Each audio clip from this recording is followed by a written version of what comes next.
కచ్చా పచ్చగా గ్రైండ్ చేసుకోవాలన్నమాట. ఇలా జార్లోకి తీసుకొని నెక్స్ట్ నేను గార్లిక్ కూడా వేసేసి గార్లిక్ కూడా వాష్ చేసుకోవాలి.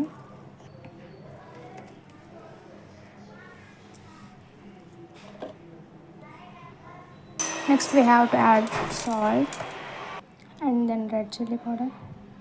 ఇది ఎక్కువ వేసుకుంటేనే టేస్ట్, అంటే పికిల్స్ అంటేనే హాట్ ఉండాలి కదా, సో ఎక్కువ వేసుకోవాలి. ఐ మీన్ స్పైసీ ఉండాలి అని. నెక్స్ట్ కొంచెం పసుపు. క్యాజువల్గా పసుపు వేసుకోరు, బట్ కొంచెం వేస్తున్నాం.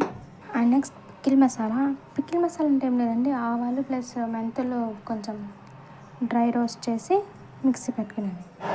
కొంచెం ఎక్కువనే వేసినాను, గ్రైండ్ చేసుకున్నాను. నేను మరీ అంత కోర్స్కి అయితే ఏం గ్రైండ్ చేసుకోవద్దు, బికాస్ మేము ఆ తురుము ఉంది కదా అది యాడ్ చేస్తాం. సో అంత కోర్స్కి ఏం అవసరం లేదు నాకైతే, మీ ఇష్టం. నెక్స్ట్ కడాయిలో 3 స్పూన్స్ ఆయిల్ వేసుకున్నాం.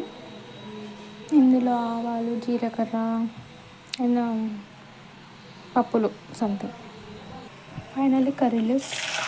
నెక్స్ట్ నేను దీంట్లోకి గ్రేటెడ్ మ్యాంగో వేసేసిన. Next I transferred all the contents in the mixer jar. ఏంటి ఫారెన్ నుంచి వచ్చాక ఇంగ్లీష్ మాట్లాడుతుంది అనుకోమాకండి, మాకు వచ్చేదే అంత ఇంగ్లీష్, అది కూడా యూజ్ చేయాలి. ఇంకెందుకంటే మాకు చదువులు యూనివర్సిటీలు. ఆయిల్ హీట్ నాకైతే ఆయిల్ ఇక్కడ తక్కువ పడింది, సో అందుకని మళ్ళీ పక్కన పెట్టి మళ్ళీ ఆయిల్ యాడ్ చేయాల్సింది. మామూలుగా అయితే ఇదంతా కట్ చేసేస్తా, వీడియో లెవెల్లో పెట్టాను. చెప్పాలంటే నాకు అంతే వంటలు నేను కూడా యూట్యూబ్ నుంచి నేర్చుకున్నవే, ఊరికి అట్లా యాక్షన్లో అండి మీ ముందర, అంతే ఏం లే, టైంపాస్ కోసం. ఇది దీంట్లో ఆరెంజ్ కనిపిస్తుంది కానీ వీడియోలో మామూలుగా అయితే చట్నీ రెడ్గానే ఉందండి బాబు. ఉప్పు పప్పు ఏం సరిపోయాయో ఏమంటే ఫాస్ట్గా నాది ఆ టేస్ట్ కూడా చేయలేదు.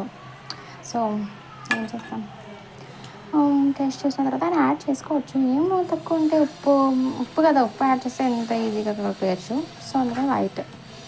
ఇవి పక్కన ఎందుకు పెట్టినా మీకు డౌట్ రాలేదా? మామూలుగా అయితే ఇవి కూడా యూస్ చేస్తారండి, కర్రీస్లలో వేస్తారు.